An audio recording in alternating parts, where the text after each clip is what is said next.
ISF এখন কাঠগড়ায়, শাসক দল ক্ষমতার অপব্যবহার করছে। রানীনগর ১ নম্বর ব্লকের ঘটনা, দলের তরফ থেকে ফুলের মালা ও মিষ্টিমুখ করানো হয়। গত জানুয়ারি মাসের ২০ তারিখে আইএসএফ দলের একটি পথসভা অনুষ্ঠিত হয়েছিল রানীনগর ব্লকের কাশিমনগর ভিডিও মোড় এলাকায়।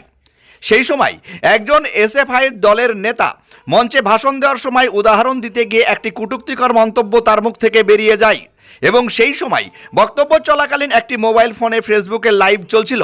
সেই ভিডিওটি সোশ্যাল মিডিয়ায় ভাইরাল হয়।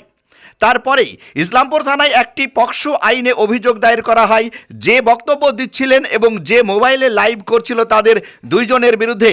ওই বিষয়ে শুক্রবার ৬ ফেব্রুয়ারি ২০২৬ লালবাগ মহকুমা কোর্টে শুনানি হয়। সম্মানীয় বিচারপতি মহাশয় ৫,০০০ টাকার বেল বন্ডে একজনকে জামিন মঞ্জুর করেন। জামিন মঞ্জুর হওয়ার পরেই মুর্শিদাবাদ জেলার আইএসএফ দলের জেলা সভাপতি এবং আইএসএফ দলের নেতৃত্বরা তাকে ফুলের মালা মিষ্টিমুখ করিয়ে বরণ করে নেই। এ বিষয়ে আইনজীবী ও আইএসএফ দলের নেতৃত্ব কি বলছেন সংবাদ মাধ্যমের সামনে শোনাবো বিস্তারিত। ব্যুরো রিপোর্ট, দমকল এমকে টিভি। আমাদের রানীনগর 1 ব্লকে ৬৩ রানীনগর বিধানসভায় কিছুদিন আগে আমাদের জেলার যিনি সেক্রেটারি অ্যাডভোকেট অলিউল ইসলাম সহ জলঙ্গির অবজারভার ফরিউল ইসলাম, এনারা একটা আমাদের পথসভা ছিল। সেই পথসভায় যাই হোক বক্তব্যের মধ্যে দিয়ে কিছু বলেছিলেন বিধায়ক শমীক হোসেনের মেয়ের সম্বন্ধে এবং সেটিকে নর্মাল একটি বিষয় তিনি তার ক্ষমতার বল দেখিয়ে আমাদের দুটো নেতৃত্বের নামে পক্সো আইনে রানীনগর ইসলামপুর থানায় মামলা দায়ের করেন এবং সেটি আজকে বিচারাধীন ছিল।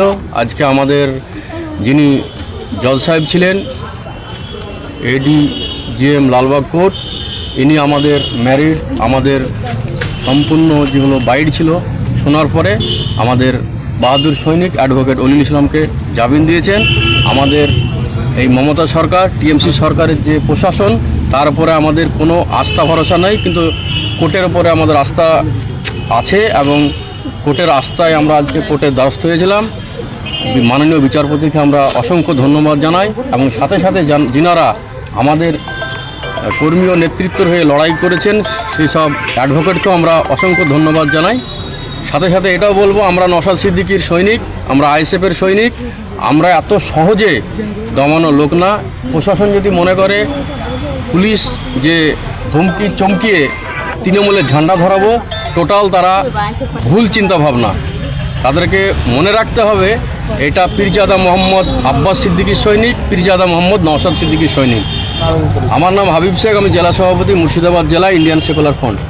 ইসলামপুর থানায় একটি মামলা রুজু হয়। শাহানা পারভিন বলে একজন ভদ্রমহিলা বাদী হয়ে মামলাটা করেন। তো মামলাটার বিষয়বস্তু ছিল যে কাশিমনগরে আইএসএফের একটি জনসভা ছিল। জনসভাতে ওনার যেটা বক্তব্য সেটা হলো আমাদের রানীনগর 2 এর বিধায়ক মাননীয় শমীক হোসেনের নিজের এবং তার 3 নাবালিকা কন্যাকে কুরুচিকর মন্তব্য করা হয়, তাদের এগেনস্টে কুরুচিকর মন্তব্য করা হয়। সেই মর্মে একটা মামলা রুজু হয় ভারতীয় দণ্ডবিধি বিএনএসি পক্সো ধারা অনুযায়ী এবং সঙ্গে আইটি অ্যাক্টে। এবং আজকে সেই মামলার হিয়ারিংয়ের ডেট ছিল। আমি লয়ার হিসাবে অ্যাপয়েন্ট ছিলাম।